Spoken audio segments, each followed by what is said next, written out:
السلام علیکم ورحمۃ اللہ وبرکاتہ۔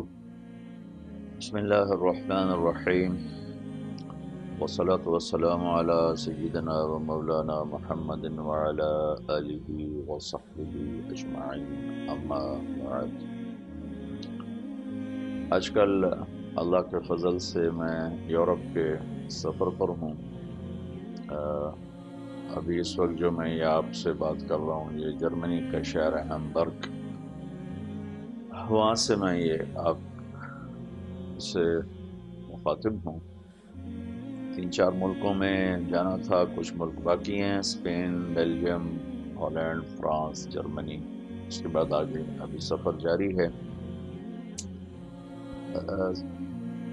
سفر کا عربی زبان میں مطلب ہے کھل جانا۔ سفر سے بہت سی چیزیں کھلتی ہیں، علم کھلتا ہے، مشاہدہ وسیع ہوتا ہے۔ تو عمر گزری ہے سفر کرتے ہوئے۔ اس سفر میں یہاں کے افسران سے ملنے کا موقع ملا، اسپین میں، بارسلونا میں۔ انہی کی دعوت پر میں اس دفعہ اسپین گیا تھا۔ تو ان کے پولیس آفیسرز آئے ہوئے تھے، مذہبی امور کے ان کے ذمہ دار افسران آئے ہوئے تھے، پھر ان کے مذہبی امور کے وزیر سے ملاقات ہوئی۔ بارسلونا کا آئی جی پولیس آیا ہوا تھا۔ تو یہ دیکھ کر بڑی حیرت ہوئی کہ آئی جی پولیس اپنی گاڑی خود چلا کے آیا، کوئی اس کا ڈرائیور نہیں تھا، کوئی گارڈز نہیں تھے، کوئی پروٹوکول نہیں تھا۔ پھر بارسلونا کتلونیا صوبے کا کیپٹل ہے، وہ کتلونیا صوبے کا وزیر تھا مذہبی امور کا۔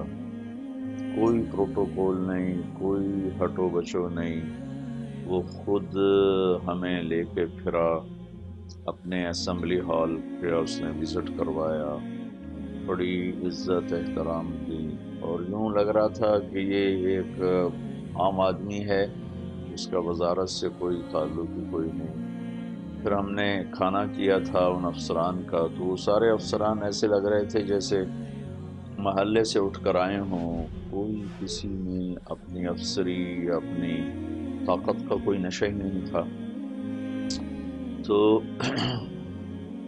پھر وہ اپنے ملک سے موازنہ خود بخود ہو جاتا ہے، تو بہت دکھ، درد، افسوس ہوا کہ غلط روایات اور تکلفات نے ہماری زندگی کو کتنا بدنما کر دیا ہے، بدصورت کر دیا ہے۔ ہر معاشرے میں اچھائیاں بھی ہوتی ہیں، برائیاں بھی ہوتی ہیں۔ اس معاشرے کی سب سے بڑی خامی یہ ہے کہ یہ اللہ کو نہیں جانتے، یہ سچے دین کو نہیں جانتے، جنت کو، جہنم کو نہیں جانتے۔ لیکن اس معاشرے میں جھوٹ کوئی نہیں، یہ لوگ سچ بولتے ہیں، دھوکہ نہیں دیتے، زیادتی نہیں کرتے، ظلم نہیں کرتے۔ یہ بات نہیں کہ ان میں جھوٹ نہیں ہے، ظلم نہیں ہے، زیادتی نہیں ہے، سب کچھ ہے۔ لیکن جتنے ہمارے ملک میں سچ بولنے والے ہیں، اتنے یہاں جھوٹ بولنے والے ہیں۔ جتنے ہمارے ملک میں دیانتدار ہیں، اتنے یہاں بددیانت ہیں۔ جتنے ہمارے ملک میں انصاف کرنے والے ہیں، اتنے یہاں ظلم کرنے والے ہیں۔ جتنے ہمارے ملک میں کسی کا حق دینے والے ہیں، حق نہیں مارتے، اتنے یہاں کسی کا حق مارنے والے ہیں۔ ان لوگوں نے ادارے بنائے ہیں، نظام بنایا ہے، افراد کے آنے جانے سے ان اداروں پر کوئی فرق نہیں پڑتا۔ ہمارے سارے، ایک تو نظام ہی بہت کھوکھلا ہے، دوسرا شخصیات ہیں، شخصیات کے گرد وہ سارا نظام چلتا ہے۔ وہ چلا جاتا ہے تو ادارہ بھی زیرو ہو جاتا ہے، نظام بھی زیرو ہو جاتا ہے۔ ان لوگوں نے اداروں پر جان ماری ہے۔ اور دوسرا، یہاں صلاحیتوں کی قدر دانی ہے، صلاحیتوں کی قدر کرتے ہیں، اس کو اپریشیٹ کرتے ہیں، اس کی حوصلہ افزائی کرتے ہیں۔ ہمارے ہاں اللہ نے کسی میں کوئی خوبی رکھی ہو تو اس کو اتنا رگڑا دیتے ہیں کہ اس کے اگلے پچھلے طبق روشن کر دیتے ہیں۔ اس میں یہ صلاحیت ہے تو ہے کیوں؟ تو ان میں ان لوگوں میں صلاحیتوں کی قدر ہے، انہوں نے پوری دنیا سے اچھے دماغوں کو اٹھایا ہے اور یہاں ان کو استعمال کر رہے ہیں۔ ہمارے اتنے اچھے دماغ ہیں، صلاحیتوں والے ہیں، وہ بچے یہاں کام کر رہے ہیں کہ جب اپنے ملک میں اتنی ذلت دیکھی، اتنی ناقدری دیکھی کہ چھوڑ کے آنا پڑا۔ پرایا دیس پرایا ہی ہوتا ہے، لیکن ظلم و زیادتی اور ناانصافی یہ سارا نظام توڑ کے رکھ دیتی ہے۔ یہاں کسی کو یہ خوف کوئی نہیں ہے کہ میری کوئی زمین دبا لے گا، میرا کوئی بچہ اٹھا لے گا، راہ چلتے میری بیٹی کو بے عزت کر دیا جائے گا۔ انہوں نے انصاف کو زندہ کیا، جو بھی ان کے یہاں انصاف کا معیار ہے اپنے قانون کی پاسداری کی ہوئی ہے۔ تو یہ اس معاشرے کی خوبیاں ہیں، اور ان کو تسلیم نہ کرنا یہ تعصب اور ناانصافی ہوگا۔ ان کے افسران سے جو میری اسپین میں بات ہوئی تو میں نے ان سے ایک بات کی، وہ میں آخر میں آپ سے کہنا چاہتا ہوں کہ میں نے ان سے کہا کہ میں کئی دفعہ ان ملک میں آیا ہوں، میں دو چیزیں دیکھ رہا ہوں جو آئندہ چل کے بہت بڑا نقصان آپ کے لیے بنے گی۔ ایک یہ ہے کہ آپ کا جو جنریشن گیپ آ رہا ہے، آپ کی پیدا ہونے والی نسل بہت تھوڑی ہے، مرنے والی زیادہ ہے۔ بازاروں میں، پارکس میں دیکھا ہے بچے ہوتے ہی کوئی نہیں، یا جوان ہیں یا بوڑھے ہیں۔ بوڑھے مرد عورت ہوتے ہیں تو ان کے ساتھ کوئی سنبھالنے والا نہیں ہوتا، جوان کپل ہوتا ہے تو ان کے ساتھ بچہ کوئی نہیں ہوتا۔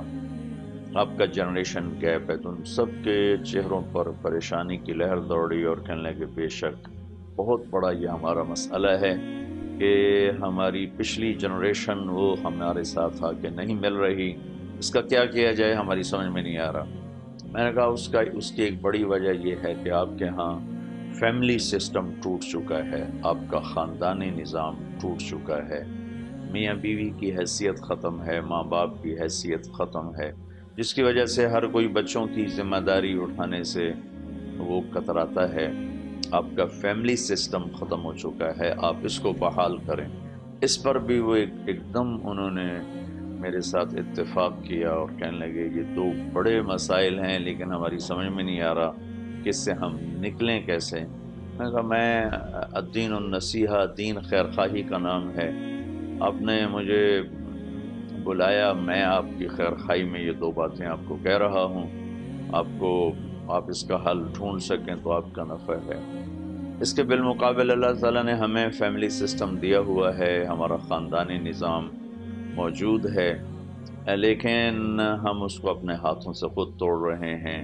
ماں باپ کا احترام کوئی نہیں، میاں بیوی آپس میں محبت کوئی نہیں، اولاد کے لیے ٹائم کوئی نہیں، شفقت محبت کوئی نہیں۔ چھوٹے چھوٹے 2.5-3 سال کے بچوں کو اسکول میں دھکا دے رہے ہیں اور ان کے لاشعور میں اپنی نفرت پیدا کر رہے ہیں۔ وہ بڑے ہوتے ہیں تو پھر ماں باپ گلہ کرتے ہیں کہ اولاد تو ہم سے پیار نہیں کرتی۔ آپ جانتے نہیں کہ آپ خود ان کے دلوں میں اپنی نفرت بٹھا رہے ہیں۔ میرے نبی نے تو فرمایا کہ 7 سال تک بچے کو کچھ نہ کہو، نماز بھی نہ کہو، 7 سال کے بعد جا کر اسے نماز کا حکم کرو۔ تو ہمیں اللہ نے خاندانی نظام دیا ہے لیکن ہم اس کی ناقدری کر رہے ہیں۔ ساس سسر کے مسائل ہیں، بہو کے بیٹیوں کے مسائل ہیں، میاں بیوی کے مسائل ہیں، بھائیوں کے مسائل ہیں، رشتہ داروں کے مسائل، چھوٹی چھوٹی باتوں پہ ہم لڑ کے اس نظام کو توڑ رہے ہیں۔ یہاں میں نے آ کے دیکھا کہ اس ساری توڑ پھوڑ کے باوجود اللہ کا ہم پر بہت کرم ہے کہ ہمارا خاندانی نظام موجود ہے۔